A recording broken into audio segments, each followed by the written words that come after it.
Morning student. Today 5 May 2020. Study class 2. Subject Hindi reader. Lecture 5. बच्चों, आज मैं आप लोगों को पाठ 3 पढ़ाने जा रही हूँ हिंदी रीडर का, आज़ादी की खुशी। इससे पहले मैंने आप लोगों को पाठ 2 पढ़ा दिया है, खेत में खजाना। उस पर आधारित प्रश्न उत्तर भी करवा दिया गया है।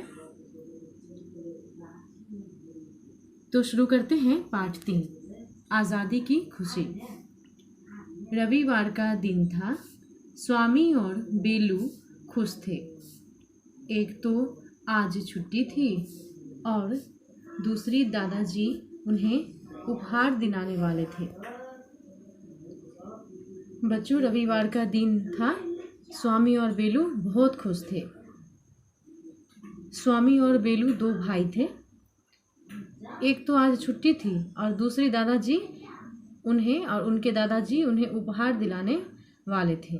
दोनों दादाजी के पास आकर बोले, दादाजी, आपको अपना वायदा याद है? स्वामी और बेलू जो थे उन्होंने दादाजी के पास आकर बोले, दादाजी, आपको अपना वायदा याद है? बिल्कुल याद है। मैं तो तुम्हारी प्रतीक्षा कर रहा था कि तुम तैयार हो जाओ। उसके दादाजी बोले, बिल्कुल याद है। मैं तो तुम्हारी प्रतीक्षा कर रहा था कि तुम तैयार हो जाओ। आओ चलते हैं। दादाजी बोले, आओ चलते हैं। दादाजी स्वामी और बेलू बाजार गए। दादाजी स्वामी और बेलू बाजार गए। दादाजी एक दुकान के सामने रुक गए। ऊपर बोर्ड पर लिखा था, पालतू पशु पक्षी। दादाजी बाजार में एक दुकान के सामने रुक गए।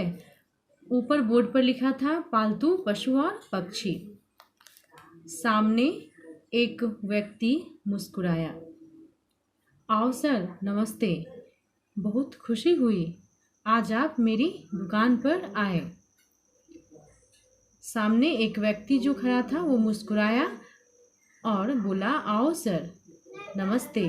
बहुत खुशी हुई आज आप मेरे दुकान पर आए। दादाजी अचंभित हो गए। अरे आनंद, तुम? पीछे से बेलू बोला, अंकल, आपके पास सफ़ेद बालों वाला पिल्ला है। दादाजी अचंभित होकर उस व्यक्ति को बोले, अरे आनंद, तुम? पीछे से बेलू बोला, अंकल, आपके पास सफ़ेद बालों वाला पिल्ला है? हाँ हाँ, आओ मैं दिखाता हूँ। वो व्यक्ति जो थे वो बोले, हाँ हाँ, आओ मैं दिखाता हूँ। आनंद ने पिल्ला दिखाया। सबको देखकर पिल्ला पूंछ हिलाने लगा। दादाजी को पसंद आया। आनंद ने सभी को पिल्ला दिखाया। सबको देखकर पिल्ला अपना पूंछ हिलाने लगा। दादाजी को पसंद आया। वे बोले, हाँ, तो यह उपहार कैसा है? दादाजी बोले स्वामी और बेलू को, हाँ, तो यह उपहार कैसा है? बहुत अच्छा दादाजी, हम यही लेंगे। इसका नाम रखेंगे रैम्बो। स्वामी और बेलू बोले, बहुत अच्छा दादाजी, हम यही लेंगे। इसका नाम रैम्बो रखेंगे। उस पिल्ले का नाम रैम्बो रखेंगे। ये स्वामी और बेलू ने कहा अपने दादाजी से। तभी चिड़ियों की आवाज़ आई, ची ची। सबने चौंक कर ऊपर देखा तो कई पिंजरे थे। तभी चिड़ियों की आवाज़ सुनाई दी, ची ची। सबने चौंक कर ऊपर देखा। दादाजी, स्वामी, बेलू सभी ने चौंक कर ऊपर देखा तो कई पिंजरे थे। उन्होंने देखा ऊपर कई पिंजरे थे। उनमें सफ़ेद कबूतर, हरे तोते, रंग बिरंगी चिड़ियाँ थी। उस पिंजरे में सफ़ेद कबूतर थे, हरे तोते थे और रंग बिरंगी चिड़ियाँ थी। स्वामी को लगा सब सुस्त हैं, उदास हैं। वह दुखी हो गया। स्वामी को लगा सब सुस्त हैं, उदास हैं। वह दुखी हो गया। चिड़ियों को देखकर स्वामी दुखी हो गया। उसकी आंखों में आंसू आ गए। स्वामी की आंखों में आंसू आ गए। दादाजी समझ गए। दादाजी समझ गए। उन्होंने आनंद से कहा, हमें ये सब भी चाहिए। दादाजी ने आनंद से कहा, हमें ये सब भी चाहिए। उन्होंने सभी कबूतरों, तोते और चिड़ियों के पैसे दे दिए। दादाजी ने सभी कबूतरों, तोते और चिड़ियों के पैसे दे दिए। किसको दे दिए बच्चों? आनंद को। स्वामी और बेलू दुकान से बाहर आए और पिंजरे खोल दिए। स्वामी और बेलू जो थे दोनों दुकान से बाहर आए और पिंजरे खोल दिए। सभी पक्षी फुदक कर आगे आए और खुश होकर उड़ गए। पिंजरे में जितने पक्षी थे, कबूतर थे, तोता था, इसके बाद चिड़ियाँ थे, रंग बिरंगी चिड़ियाँ, सभी पिंजरे से बाहर आए और उड़ गए। बेलू और दादाजी सब खुश हुए। स्वामी, बेलू और दादाजी पक्षियों को आज़ाद करके बहुत खुश हो गए। आनंद अंकल ने भी खुशी का अनुभव किया। आनंद अंकल जो थे वो भी खुशी का अनुभव किया। उन्होंने प्रण किया कि आगे से मैं पक्षी नहीं बेचूंगा। आनंद अंकल जो थे उन्होंने प्रण किया कि मैं आगे से पक्षी नहीं बेचूंगा। वह बोले, धन्यवाद सर, इन छोटे छोटे बच्चों ने मुझे अच्छा सबक दिया। आनंद अंकल ने कहा, किनसे? दादाजी से। धन्यवाद सर, इन छोटे छोटे बच्चों ने मुझे अच्छा सबक दिया। सबको खुशी दी।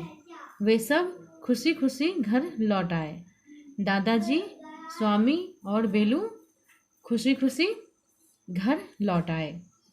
बच्चों, आप इसे ध्यान से सुने होंगे और इससे शिक्षा क्या मिलती है हमें? हमें अपने समान ही दूसरों की आज़ादी का भी महत्व समझना चाहिए। क्या शिक्षा मिलती है? हमें अपने समान ही दूसरों की आज़ादी का भी महत्व समझना चाहिए। तो बच्चों, आज मैंने आप लोगों को पाठ 3 पढ़ाया, आज़ादी की खुशी।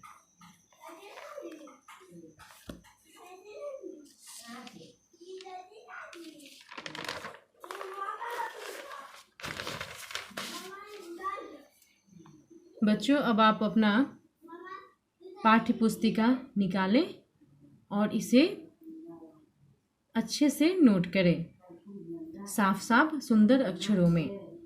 कठिन शब्दों के अर्थ उसे कहते हैं शब्दार्थ। जैसे कहानी में था वायदा। वायदा का क्या मतलब हुआ? वचन। प्रॉमिस करना, जिसको इंग्लिश में बोलते हैं प्रॉमिस। प्रतीक्षा। प्रतीक्षा का मतलब इंतजार। अचंभित।